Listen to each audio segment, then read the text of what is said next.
Hi good morning नमस्कार I am Manish दुआ और आज मैं आपको बताऊंगा AR MR elasticity of demand के बीच का रिलेशनशिप क्या है। ये रिलेशनशिप पर कई क्वेश्चंस बनते हैं सीए फाउंडेशन में भी और आपके बीकॉम ऑनर्स में भी। तो अगर आप बीकॉम के स्टूडेंट हैं तो भी आपके लिए बहुत अच्छा है। अगर आप फाउंडेशन के स्टूडेंट हैं तो भी ये कॉन्सेप्ट आपके लिए बेहद जरूरी और इम्पोर्टेंट है। क्या है ये कॉन्सेप्ट, इसके बारे में डिटेल में जानकारी मैं आपको इस रिकॉर्डिंग में देने वाला हूँ। लेकिन उससे पहले आपको एक जानकारी और दे रहा हूँ। यस, जानकारी है कुरुक्षेत्र क्विज के बारे में। ये कुरुक्षेत्र का बैकग्राउंड है। यस, एट द बैकग्राउंड हम करने क्या वाले हैं। कुरुक्षेत्र क्विज में जिस तरीके से श्री कृष्ण ने अर्जुन को सही दिशा दिखाई, सही मार्गदर्शन दिया, तो हम भी आपको अपने इस क्विज के माध्यम से सही दिशा और मार्गदर्शन देने आए हैं। देखिए, इस क्विज में हम आपको बीसीके के क्वेश्चंस पूछने आए हैं। यस, बीसीके के क्वेश्चंस। ये क्विज 5 दिन चलेगी। डेली रात को 10 बजे ये क्विज है। तो मेरे स्पेशल क्लास को एनरोल कर लीजिए। अनअकैडमी के स्पेशल क्लास में अगर आपने एनरोल नहीं करा है तो कुरुक्षेत्र क्विज में आपको एनरोल करना है बस। और 10 बजे नोटिफिकेशन आ जाएगा आपके पास क्लास का, फटाफट क्लास में आ जाइएगा।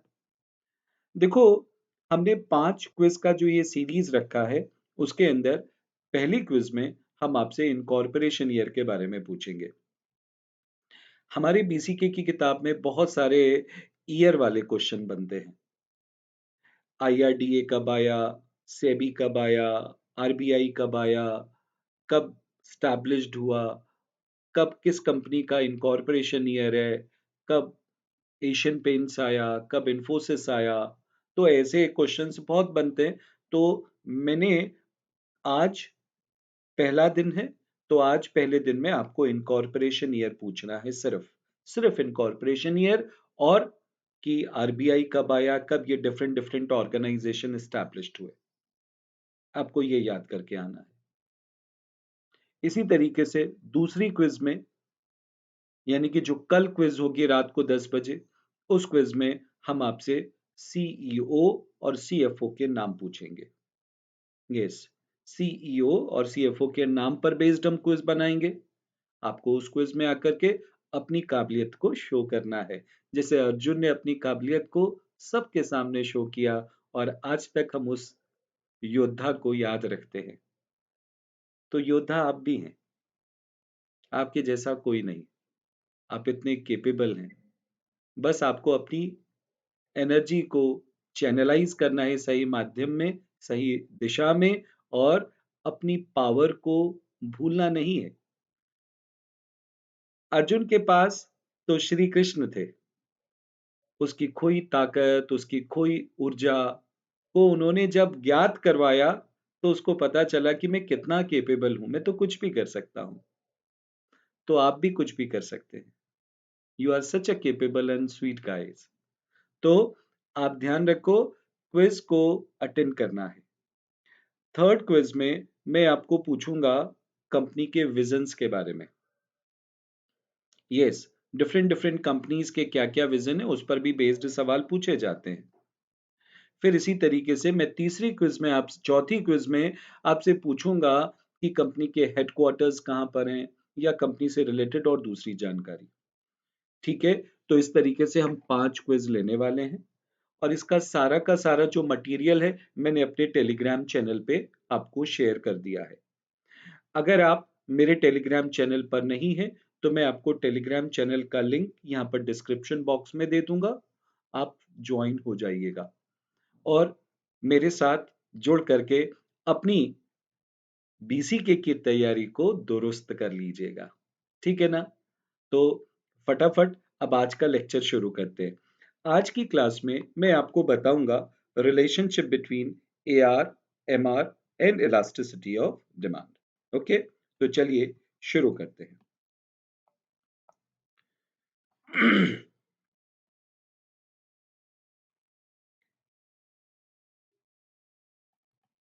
Relationship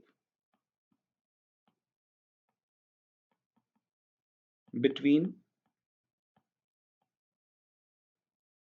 AR, MR and elasticity of demand. Now, सबसे पहला क्वेश्चन ये उठता है कि सर AR होता क्या है, MR होता क्या है? तो मैं सारी बातें आपको डिटेल में बताऊंगा। जैसे मैं हर बात आपको डिटेल में क्लास में बताता हूँ, तो वैसे यहाँ पर भी बताऊंगा। तो मेरी बात को ध्यान से सुनना। सबसे पहली बात, टोटल रेवेन्यू। टोटल रेवेन्यू का मतलब होता है टोटल सेल्स, यानी कि जो कुछ भी आपने कमाया, जितने भी यूनिट्स आपने बेचे, उसको आप प्राइस से मल्टीप्लाई कर दीजिए। तो मान लीजिए मैंने क्यू अमाउंट ऑफ यूनिट्स बेचे और उसका प्राइस था पी, तो मैंने प्राइस को क्यू से मल्टीप्लाई कर दिया, तो मेरे पास आ जाएगा total revenue. Q into P, ये मेरे पास टोटल रेवेन्यू। प्राइस को क्वांटिटी से मल्टीप्लाई कर दीजिए, price multiplied by quantity give you the total revenue. Total revenue बोलो या टोटल सेल्स बोलो, it is one and same thing, है ना। दूसरी बात, मार्जिनल रेवेन्यू क्या होता है? Marginal revenue, as you very well know that, sales from an additional unit, sales from an additional unit of output। एक एडिशनल यूनिट की सेल्स कहलाती है मार्जिनल रेवेन्यू। तो मार्जिनल रेवेन्यू का फॉर्मूला होता है change in total revenue upon में change in quantity. Yes, देखिए ये फॉर्मूला आपने पहले भी पढ़ा है, लेकिन अब थोड़ा सा एनहांस करते हैं इसको। ये फॉर्मूला ऐसे भी लिखा जाता है, जब आप टोटल रेवेन्यू का डिफरेंशिएशन करते हैं विद रिस्पेक्ट टू क्यू, तो भी आपके पास मार्जिनल रेवेन्यू आता है। यस, ये मेरे पास मार्जिनल रेवेन्यू का दूसरा फॉर्मूला है, differentiating total revenue with respect to Q. तो अगर मैं टीआर को डिफरेंशिएट करूंगा विद रिस्पेक्ट टू क्यू, तो मेरे पास एमआर आ जाएगा। सिंपल। नाउ, एवरेज रेवेन्यू क्या होता है? एवरेज कैसे निकालते हैं? टोटल को टोटल से डिवाइड कर देंगे तो एवरेज आ जाएगा। तो when you divide total revenue by total output, तो you will get average revenue. अब आपको पता है कि एवरेज रेवेन्यू, टोटल रेवेन्यू होता है प्राइस इनटू में आउटपुट। तो अगर मैं क्यू से क्यू कैंसिल कर दूं तो मेरे पास क्या बचा? पी। तो एवरेज रेवेन्यू और प्राइस दोनों बराबर होते हैं। अब कुछ बच्चों को मिसकंसेप्शन होता है कि एआर प्राइस के बराबर होता है सिर्फ परफेक्ट मार्केट में। नो, एआर प्राइस के बराबर होता है हर मार्केट में। जहां से आप कंफ्यूजन क्रिएट होता है आपके दिमाग में, वो ये है कि एआर, एमआर और प्राइस बराबर होते हैं परफेक्ट मार्केट में, लेकिन एआर प्राइस के बराबर होता है हर मार्केट में। Yes, in every market AR is equal to price. Now moving further, अब आपको ये पता चल गया एआर, एमआर और प्राइस क्या है। ठीक है, अब आते हैं रिलेशनशिप के ऊपर। तो देखिए, आपको ये पता है कि मार्जिनल रेवेन्यू होता है differentiating TR with respect to Q. मैंने टीआर को डिफरेंशिएट करा विद रिस्पेक्ट टू क्यू। तो आपका टीआर है क्या? टीआर का फॉर्मूला क्या है? पी इंटू में क्यू। यस, अब डिफरेंशिएशन का एक प्रोडक्ट रूल लगा दीजिए। प्रोडक्ट रूल क्या कहता है कि एक बार एक वेरिएबल का डिफरेंशिएशन करो और एक को कांस्टेंट रखो। तो मैंने p को कांस्टेंट रखा और q को डिफरेंशिएट कर दिया। यस, फिर मैंने q को कांस्टेंट रखा और p को डिफरेंशिएट कर दिया। सो ये कैंसिल हो गया। यहाँ पर हमारे पास क्या बचेगा? हमारे पास बचा p plus q dp upon में dq। तो ये मेरा इक्वेशन हो गया 1। सिंपल है। Now look at this. आपको ये भी पता है इलास्टिसिटी ऑफ डिमांड का फॉर्मूला होता है differentiating quantity with respect to price into price upon में क्वांटिटी। यस, अगर मैं क्वांटिटी को डिफरेंशिएट करता हूं विद रिस्पेक्ट टू प्राइस, तो मेरे पास ये इलास्टिसिटी ऑफ डिमांड का फॉर्मूला आता है। मैंने इसका रेसिप्रोकल कर दिया आफ्टर रेसिप्रोकल। तो जब मैंने रेसिप्रोकल करा, this become 1 upon E D, this is D P upon में D Q into Q upon में पी। उल्टा हो गया, जो वेरिएबल्स डिनोमिनेटर में लिखे हुए हैं वो मैंने न्यूमरेटर में कन्वर्ट कर दिया, और जो न्यूमरेटर में वो डिनोमिनेटर में आ गया, और कुछ भी नहीं करा, जस्ट रेसिप्रोकल करा। अब ये देखिए, यहां पर मेरे पास P है। अगर मैं P को यहां से यहां लेकर गया तो ये क्या हो जाएगा? ये हो जाएगा मेरे पास P अपॉन में ED. Yes, yes, P upon ED हो गया। P का क्रॉस मल्टीप्लीकेशन हुआ तो अभी मेरे पास यहाँ पे क्या बचा? Q बचा, और dP अपॉन में dQ बचा। यस, अब ये जो नेगेटिव साइन है वो भी इधर ले आइए। तो नेगेटिव साइन इधर आ गया तो यहाँ पर क्या बचा? पॉजिटिव। तो मैंने यहाँ से इसको डिलीट कर दिया। नाउ अब आप देखिए, इक्वेशन वन में आपके पास Q D P upon D Q है कि नहीं? आपके पास Q D P upon D Q है यहाँ पर। अब आपको करना क्या है? इस Q D P upon D Q की जगह पर आपको इसको वैल्यू को पुट कर देना है। यस, तो आपने वैल्यू को पुट कर दिया, सिंपली आपने वैल्यू को पुट कर दिया। तो ये हो गया मेरे पास M R is equal to P, दिया हुआ था आपके पास पी, तो ये आपने लिखा पी, और ये हो गया माइनस पी अपॉन में ईडी। नाउ अब आप एलसीएम ले लीजिए, तो ये हो गया ईडी। एलसीएम लिया आपने, ईडी एलसीएम आ गया आपके पास, तो ये हो गया पीईडी, और ये हो गया माइनस पी। अब ये मार्जिनल रेवेन्यू है, आप इन यहाँ पर से राइट साइड में पी कॉमन लेंगे तो आपके पास यहाँ क्या बचेगा? ईडी माइनस 1 अपॉन में ईडी। इज नो, सिंपल है ना? और आपको ये भी पता है कि प्राइस जो है वो एवरेज रेवेन्यू के बराबर होता है। मैंने अभी थोड़ी देर पहले आपको बताया था कि average revenue is equal to price. तो मैं पी की जगह पर ए आर लिख सकता हूं, तो मैंने लिख दिया। पी की जगह पर मैंने ए आर लिख दिया। सो ये हो गया मेरे पास अब रिलेशनशिप तैयार, M R is equal to A R ED minus 1 upon ED. ये रिलेशनशिप आ गया। अब इस रिलेशनशिप के बेसिस पर जो सवाल बनते हैं, सवालों की बारी है। देखिए, सबसे पहला क्वेश्चन ये बनेगा कि व्हाट इज द रिलेशनशिप। तो आपको ये रिलेशनशिप में या तो कुछ मिसिंग कर देंगे, या फिर वो आपको इसको गलत तरीके से पेश करेंगे। आपको पूछा जाएगा कि which one is the correct one. तो आपको पता है ये relationship M R is equal to A R ED minus 1 upon ED. So simple. Now the next question क्या और बन सकता है, वो ये है, जरा ध्यान से देखिएगा। ये मेरे पास इलास्टिसिटी ऑफ डिमांड की वैल्यू रखी मैंने 1।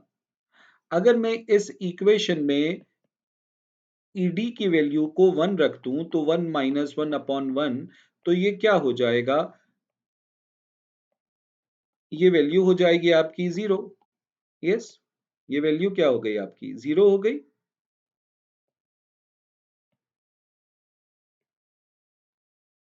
तो M R is equal to 0 हो गया।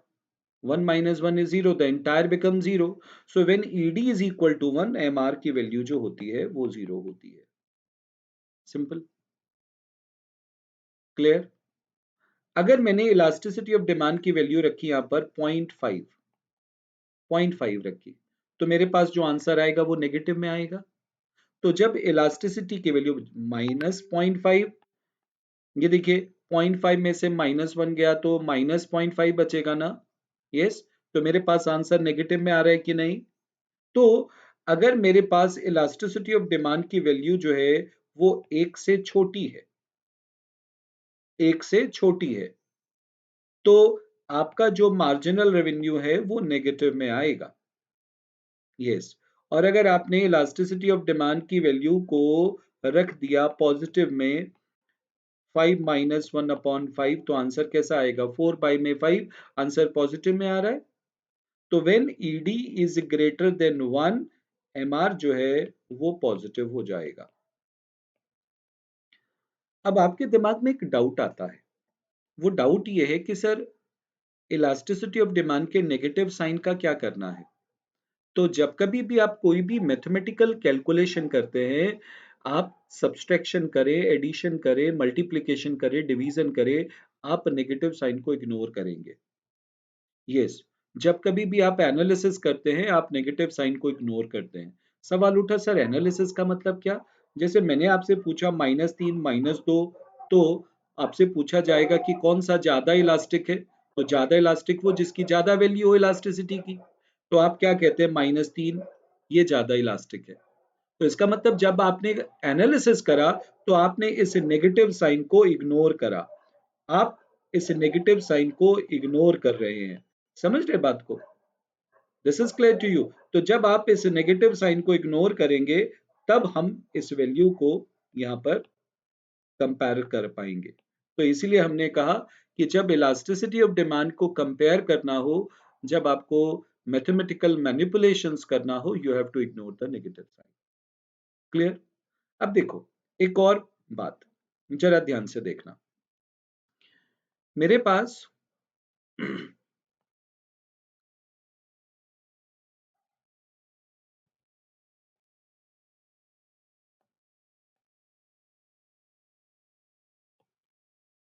यहाँ पर प्राइस है, यहाँ क्वांटिटी है, यहाँ पे प्राइस इनटू में क्वांटिटी टोटल रेवेन्यू है और मार्जिनल रेवेन्यू है और यहाँ पर इलास्टिसिटी है। ध्यान से देखिएगा, ये प्राइस, ये क्वांटिटी, ये प्राइस इनटू में क्वांटिटी टोटल रेवेन्यू, ये मार्जिनल रेवेन्यू, ये एवरेज रेवेन्यू और ये elasticity of demand.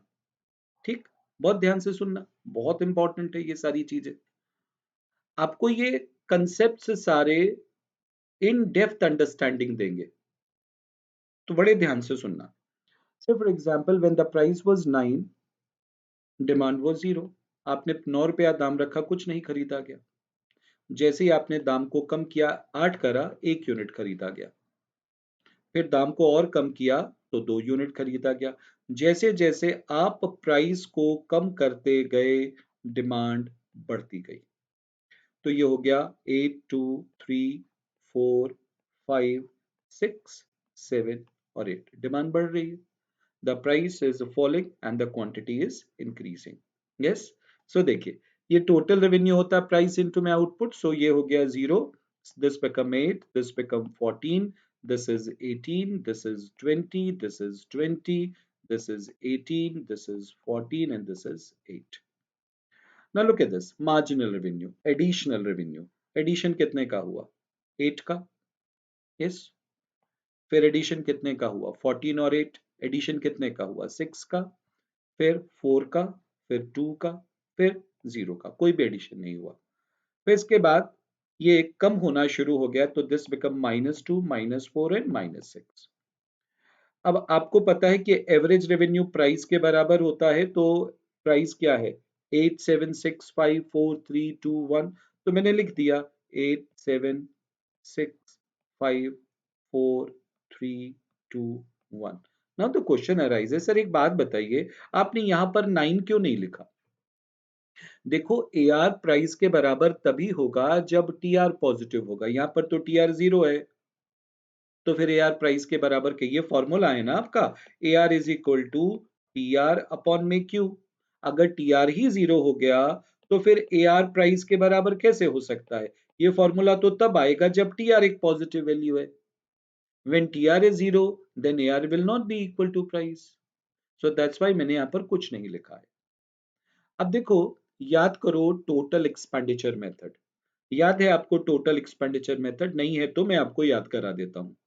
Total expenditure method of elasticity of demand आपको ये बताता है कि प्राइस के बदलने से अगर एक्सपेंडिचर बढ़ता है, प्राइस के गिरने पर अगर एक्सपेंडिचर बढ़ता है, प्राइस के बढ़ने पर अगर एक्सपेंडिचर गिरता है, प्राइस और एक्सपेंडिचर अगर अपोजिट डायरेक्शन में जा रहे हैं, price is rising and total expenditure बोलो या टोटल रेवेन्यू बोलो, एक ही बात है। क्योंकि मैंने अगर 100 रुपया खर्च करा तो फर्म का रेवेन्यू हुआ 100 रुपए का।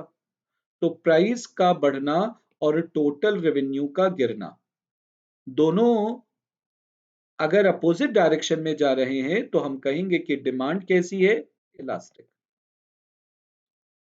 अगर प्राइस बढ़ रहा है और टोटल रेवेन्यू में कोई चेंज नहीं आ रहा, टोटल रेवेन्यू कांस्टेंट है, तो हम बोलेंगे डिमांड है यूनिटरी इलास्टिक।